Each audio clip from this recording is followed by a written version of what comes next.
Great. Okay, so hello everyone, and thank you all for waiting. And welcome to my talk about how to build a drum machine, OO versus functional, and everything else in between. So, my name's Danni Youziel, and I am a software developer, and I currently work at a place called 10x Banking. And what they do is they are a platform for banks, and they make it easier for banks to make their products more customer focused. And I guess what really drew me to 10x was the security side of it. They've got really good security. And after seeing someone pay for coffee with their face in China, I got really interested in like security and data and all of that stuff. But to be honest, my first love is actually music. I have been playing instruments since I was a kid, and the day I decided to learn the drums was probably the day my mother thought she'd wasted all her money. So, and that's actually kind of how I actually became a software developer as well, because I ended up seeing a Google Doodle, and it was a Google Doodle of a music sequencer. And I figured I'm going to make one. And so this was actually my very, very first project. And I actually came to codebar to build it. So if you think of a music sequencer on the web, you kind of look at it and it's got its controls and it's got like this array on it that you can press on and off so that different instruments would play. But then I started thinking about what was actually making it up. What are the different bits that were part of it? So we have like the interactive part, and I did want to be able to record and share and all of that stuff. But for a step sequencer is basically saying, I'm going to do this at a certain unit of time, then I'm going to wait and do something else at a certain unit time and go on and go on. And you're also going to want it to loop. So there has to be a step sequencer, something that's moving through this array or buttons.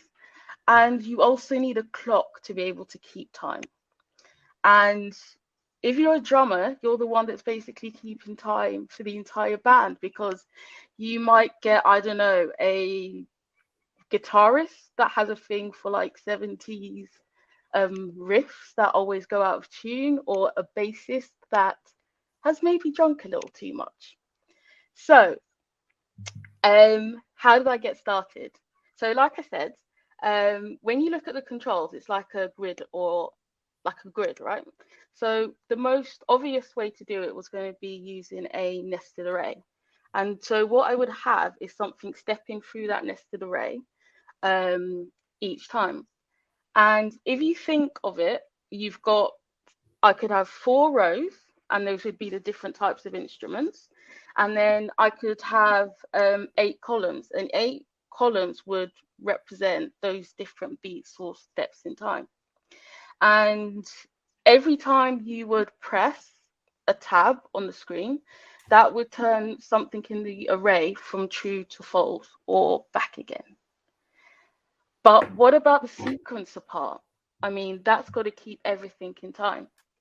Well, luckily enough, a thing called Web Audio API was created back in the day. Before it was created, it was horrible trying to play music through the browser, and you had to use all these other things. But with Web Audio API, you could play music and create music, and you could also schedule music, because it could use a function called set timeout to put the delay between each beat you had. So what was I thinking? So I was thinking, okay, write my pseudocode, and I'm going to have my functions, and I'm going to have function 1 and I'm going to have function 2. And I thought that would be simple enough. But then I also remember when I sent it out to get tested to different people, they were coming back and saying things like, the timing's a bit off. Or when I do something on the browser, it doesn't, it's a bit glitching. And at first I thought, not go away, but yeah. And then I thought, okay, what exactly is going on? So I've written these two functions, and it could be, I don't know, stop and start, and I could invoke them at different times. And JavaScript, I, of course, yeah, I did use JavaScript to do this. It's a single-threaded language. And what would happen is function one would go on the call stack and function two would go on the call stack. And then function two has to get finished before function one. And it's kind of like the last in, first out approach. But I was talking about Web Audio API, and that is an API. So how does JavaScript deal with APIs or promises or anything like that? Well, it actually has two stacks. It's got its main call stack, and then it's got its API stack. So what will happen is the functions that are not callbacks or not promises or not event listeners, they will get done in sequence. But the callbacks and the event listeners and stuff like that, they'll get pushed aside to the API stack, and they'll be dealt with as soon as the main stack is empty. So then when the main stack is empty, you'll get this callback queue, and that will deal with the event listeners or the set timeouts or anything like that. So what would that mean for a drum sequencer made in the browser? So this is the first one I made. And so we've got our rows and we've got our columns. But say, for example, the screen was resized or moved about or something happened on it, even though we've got the BPM going through the step, or the BPM and the sequencer going through one by one, it would get interrupted by any activity on the browser. And that's really not great for drummers at all. The other thing was, with the way I'd done it the first time round, it was written in a very, very what you would call procedural way. So I just listed out a load of instructions, more or less, for the sequencer to work, or basically to play the music. But the thing about that is that would make the code really, really unflexible and not really reusable. And so if I ever wanted to say, for example, I don't know, swap out the instruments or add more functionality, it would be really difficult to do it the way I've done it. So there's a famous quote by Martin Fowler: "Any fool can write code that a computer can understand, but good programmers write code that humans can understand." And I guess what that really meant is write it in a way that is reusable, scalable, and also very, very readable. And the way I'd done it really wasn't any of those things at all. So then it comes to, how do I start making it reusable, scalable, and all of that stuff? Well, I have to use a programming paradigm. And the first programming paradigm you ever hear about, or I ever heard about, was object-oriented programming. And I think that's still the buzzword all the time. And what it basically is, or the way I basically see it, is it's about having objects messaging each other. And these objects are real world objects, and they will have state and they will have behavior. And then they will call other objects to get whatever job needs to be done. So let's say, for example, I had my djembe drum. What if I wanted to swap that djembe drum out with a snare drum? And what if I just even stopped thinking about the different drums altogether and just thought of a drum as a class, that would have its name and it would have sound attached to it. And every time I wanted to create a new drum, I could just create this new drum from this model rather than having to either load different sounds all the time or create different sounds, and it would make the setup basically a lot easier. And then there was the thing with the buttons, right? Because I had all these buttons that were basically event listeners. They were handling events.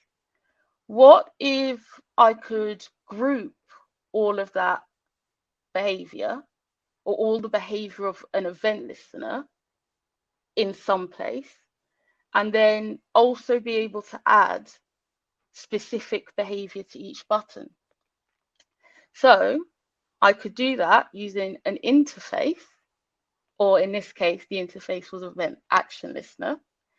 And in that way, I'd take away all the logic of listening out for the event and then clicking and all of that stuff up to a higher place. And then for each button, I would just have the specific behavior it needed, whether it be start, whether it be stop, or whether it be, I don't know, record or anything like that. And to do that in Java this time, because Java's 00, and no matter what anyone says, JavaScript will never be object orientated. Don't hate me. So basically, to do that in Java, the easiest thing to do was to use the MIDI API. And the beauty of the MIDI API was it already had a sequencer built into it already. And that would take all the hassle of the scheduling and the starting and the stopping and or the changing of stuff was all encapsulated in this MIDI sequencer. All I had to do was call it whenever I wanted to do anything with any of the buttons. So the other part of using 00 was also the reusability part of it. So I had my objects, and which were the instruments and also buttons. And I had the sequencer from MIDI. And so what I needed at the end of that was basically something to orchestrate that, which was the build track class that would take everything in and create the events. But then I also needed the control buttons to be able to say what was happening with those events. Both of those would need, at the very least, the sequencer. So instead of having to hard code the sequencer in build track and hard code it also in control buttons, I could inject that in. And then also with the instruments, because I could inject those in, then it would make it easier in the future. Say, for example, I wanted to take all the African drums and change them to rock drums, or put in a load of other different types of instruments, or I don't know, even a cowbell. I hate cowbells. So with that setup, everything was a lot more flexible and reusable, and a lot easier to manage. And so the result of that was this. If any of you have used Headfirst Java, that probably looks familiar to you. And one of the well, it's a bit of an ugly one, but one of the beauties about having Java was because Java was multi-threaded, you could also have like a little that Windows blank now, but you could also have like a chat function, for example. So when you're sharing your music, yeah, you could chat with people. So Then, after doing the object-orientated one, I went to a conference and I saw someone called Chris Ford, um, basically live code someone, it was maybe, I don't know, from like the 18th century, but he basically live coded this thing. And he said that if you are human, you need a literal notation that maps to the dot. So what was he talking about? Well, first of all, he was talking about closure. And second of all, he was talking about what you call functional composition. So what if I turned it on its head? What if instead of thinking about the instruments, I thought instead just about the sound? Then, if you look at it, those dots, you can think of them as data points, kind of. And if you're thinking of them as data points, then you can act on them, or you can use functions to manipulate them and change them.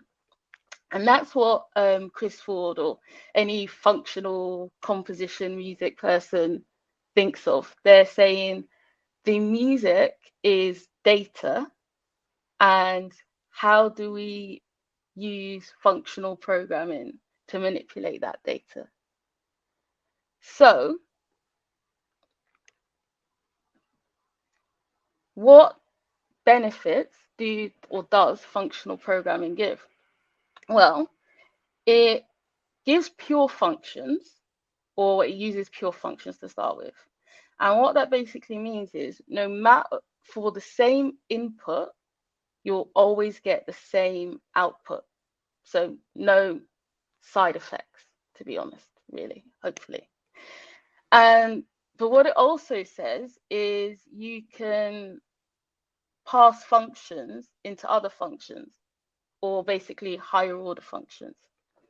And how that helps is it makes you break down everything into the smallest possible units of a function. And it also makes a lot of things a lot more reusable, or a lot of the code a lot more reusable. And so what you could see here, for example, is let's say you wanted to play a middle C and that had an octave of 4. And then you had another function that wanted to increment the octave by 1. So increment octave takes in a note and it gives out the note +1, or the octave +1. So then it will give out 5 instead. So then if we use the increment octave, which I have spelled incorrectly, you'd end up getting a high C if you put in a middle C every single time. So if we said had a play function, playing middle C will give you a middle C, playing high C will give you a high C, and the third one that we've passed in that function to would also end up giving a high C. And that's like a very, very basic way of talking about higher order functions and functional programming. But I feel like this is the one that really kind of illustrates it the best. And this is one of my favorite things. So do you remember how in that original quote, he spoke about you have to map each note to data? So map is a higher order function. And in this case, if you map an array, you'll transform it in some way. So if you cook the cow, you could get a burger. If you cook the potatoes, you'll get fries. If you cook the chicken, you'll get a chicken, or cooked chicken. And if you cook the sweet corn, you can get popcorn. How does that help us in music? Well, If you remember, we were dealing with an array and a nested array the first time, but now we're dealing with just a more straightforward array, or just let's just say we're dealing with a linear array. And let's say you put notes in the place of all those animals or food. And then you had a map function that said, I don't know, let's just increase the pitch of all of these notes by a certain amount. Or say, for example, filter, you could say, let's, on this next loop, filter out the second and the third beats. I don't know why you'd want to do that, but it's a possibility. So, given that, I first tried to do this in Clojure, and then I saw Clojure and I ran. And what I ended up doing actually was going back to that original, the original app I built, because JavaScript can technically be used for functional programming. And also, there's another version of, or a thing built on Web Audio API that can help, or basically it enhances what Web Audio does. So what I say is coding music is fun. Also, whatever you build, make sure it has room to grow. Thank you for listening.